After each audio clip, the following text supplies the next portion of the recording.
Where did they go? The vanishing that baffles everyone. On a clear Saturday morning in the fall of 2008, four friends drove into the mountains of Northern California for what was supposed to be a normal weekend hiking and camping trip. They were all experienced outdoorsmen. They had proper gear, enough food and water, maps, and a clear plan. They told their families they would be back by Sunday evening. They never came back. Not one of them. Their truck was found exactly where they had parked it at the trailhead. Their backpacks and camping equipment were still inside the vehicle. There were no signs of a struggle. No distress signals. No footprints leading anywhere unusual. It was as if the four men had simply parked their truck and walked into the mountains, and then completely disappeared from the face of the earth. Search and rescue teams looked for them for weeks. Helicopters flew over the area. Dogs tracked every possible scent. Volunteers walked miles of trails and off-trail terrain in some of the most rugged parts of the mountains. They found nothing. No tents. No sleeping bags. No jackets. No phones. Nothing that could explain where four grown men had gone. The weather had been good. These weren't beginners. They weren't reckless. They had done this kind of trip before. Yet somehow, they had vanished without leaving a single trace. For the next 16 years, their disappearance remained one of the most baffling and frustrating cases in the region. Investigators and search teams kept asking the same impossible question. How do four experienced men with proper gear and a clear plan just disappear without any explanation? The case eventually went cold. Other missing person reports came in. Resources moved on. The four men became just another unsolved mystery that haunted their families. Then, in 2024, everything changed. A detective who had been reviewing old cold cases decided to take another look at the file.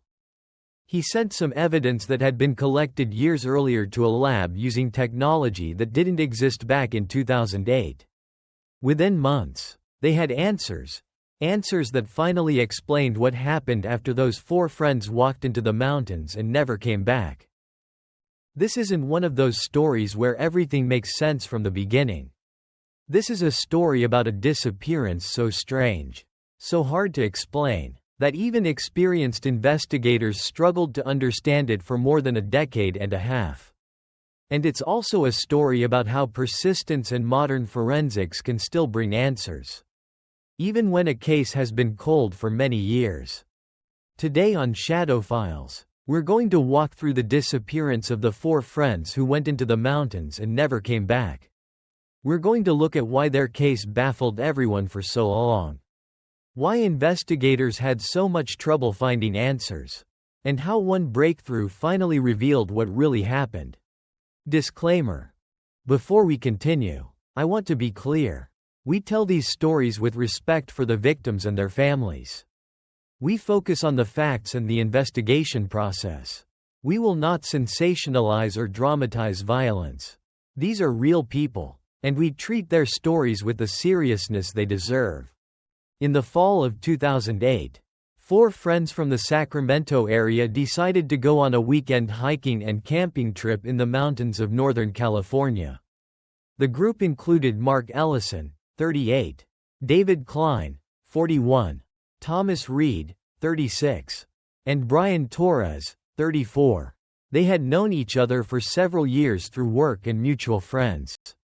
All four men were experienced outdoorsmen who had done similar trips together many times before.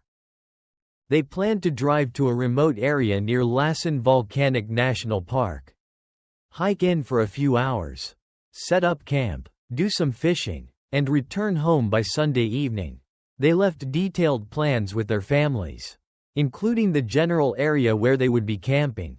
They had proper gear, enough food and water for several days, maps, compasses, and fully charged phones. Everything about the trip looked normal and well planned. On the morning of October 10, 2008, the four men loaded their truck and drove to the trailhead. They parked the vehicle, signed the trail register, and started hiking around 9 a.m. That was the last confirmed sighting of any of them. When none of them returned home by Sunday evening, their families started to worry. They tried calling the men's phones. All of them went straight to voicemail. By Monday morning, the families contacted the local sheriff's department and reported the 4 men as missing. Search and rescue teams were immediately dispatched. They checked the area where the men had planned to hike and expanded the search into surrounding terrain. Helicopters flew over the mountains. Search dogs were brought in to track any possible scent. Volunteers walked miles of trails and off-trail areas. Despite the massive effort, no sign of the 4 men was found. No backpacks, no tents, no jackets, no phones, nothing. What made this case so strange was how little sense it made. These were not beginners. They were not reckless. They had proper gear, plenty of supplies, and a clear plan. The weather had been clear and mild. There were no storms or sudden temperature drops that would force experienced hikers to abandon their equipment and disappear. Search teams considered every possible explanation. Maybe they had gotten lost?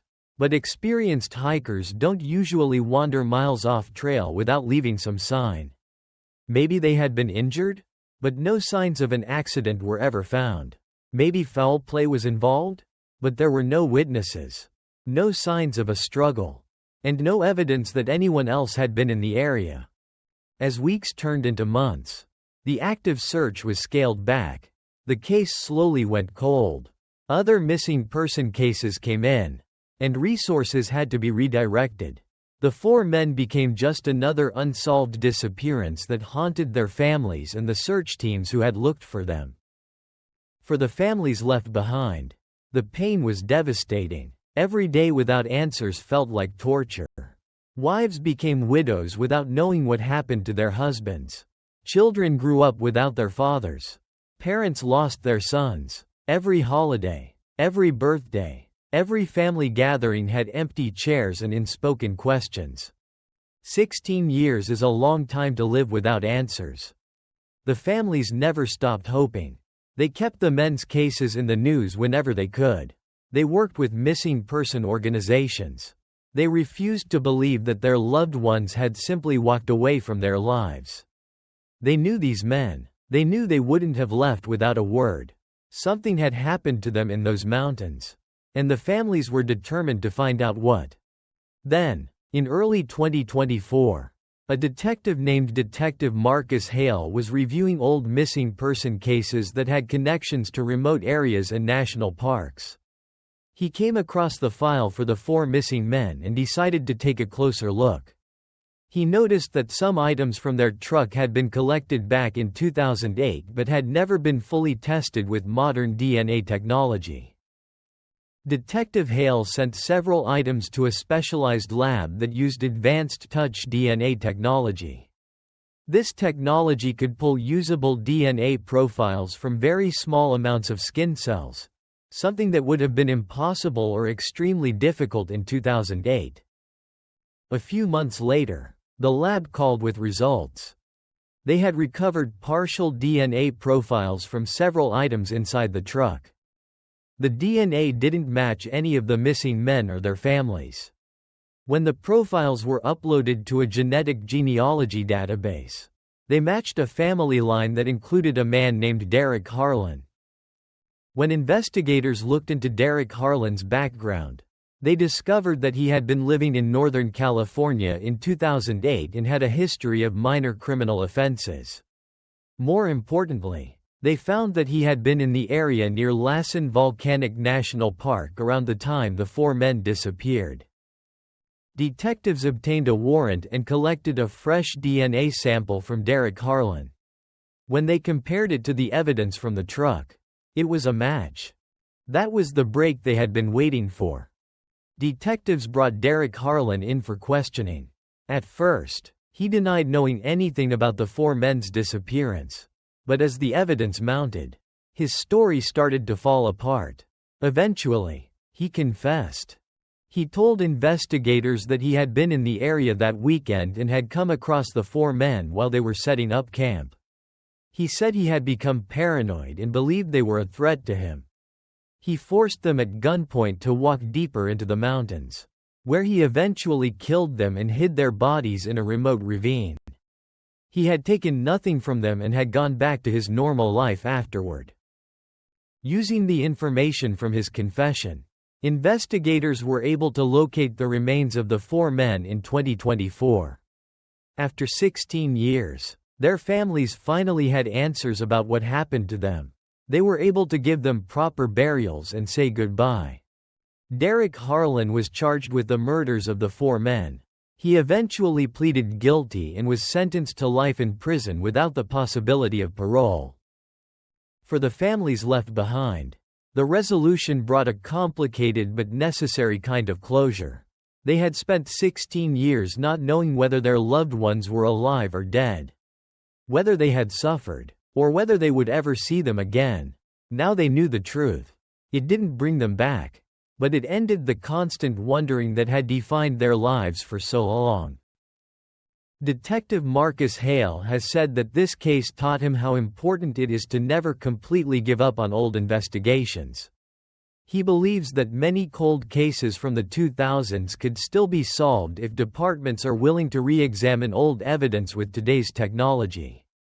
Genetic genealogy and advanced DNA testing have opened doors that were completely closed just 15 or 20 years ago. The story of the 4 friends who went into the mountains and never came back is one of persistence. It's a reminder that even when a disappearance makes no sense and years pass without answers, the truth can still come out. Sometimes it just takes the right person, the right technology, and the refusal to accept that some questions will never be answered. Their families waited 16 years for those answers. They never gave up hope that one day they would know what really happened to their loved ones. And in the end, that hope was rewarded. Thank you for watching this episode of Shadow Files. These stories show us that even after many years, answers can still be found. If this case moved you, please consider leaving a like and subscribing. It really helps the channel. Feel free to share your thoughts in the comments, as long as you keep them respectful. We'll see you in the next one. Take care of yourself.